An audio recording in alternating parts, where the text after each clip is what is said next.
সান্ডা ধরতে গিয়ে ভাইরাল মরুর এই রহস্যময় প্রাণী এখন সোশ্যাল মিডিয়ার হিরো। মিম, ভিডিও, তেল, ধর্মীয় বিতর্ক সব মিলে সান্ডা এখন নাম্বার 1 ট্রেন্ডিং টপিক। কেন ভাইরাল হচ্ছে সান্ডা? সান্ডা ভাইরাল হয়েছে মূলত আরব দেশগুলোতে কর্মরত বাংলাদেশি শ্রমিকদের একটি ট্রেন্ডের কারণে। তারা সোশ্যাল মিডিয়ায় কফিল, নিয়োগকর্তা এর নির্দেশে সান্ডা ধরার ভিডিও দিচ্ছেন। কেউ ভিডিওতে দৌড়াচ্ছেন, কেউ মরুভূমিতে খুঁজে বেড়াচ্ছেন। এই কন্টেন্টগুলো হাস্যরসের জন্ম দিচ্ছে।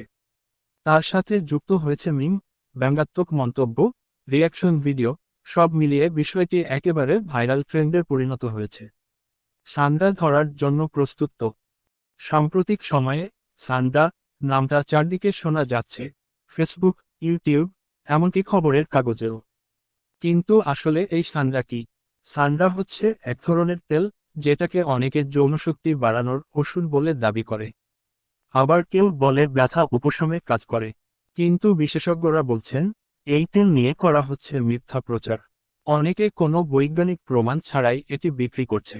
স্বাস্থ্য অধিদপ্তর বলছে, ভুলভাবে সান্ডা ব্যবহার করলে হতে পারে চর্মরোগ, স্নায়ুর সমস্যা, এমনকি স্থায়ী ক্ষতি। তাহলে এত আলোচনা কেন? কারণ কিছু লোক এটাকে ভাইরাল করতে মজার ভিডিও, মিম আর ফেক বিজ্ঞাপন বানিয়ে সোশ্যাল মিডিয়ায় ছড়িয়ে দিয়েছে। তাই সাবধান, চিকিৎসকের পরামর্শ ছাড়া কোনো ধরনের সান্ডা বা তেল ব্যবহার করবেন না।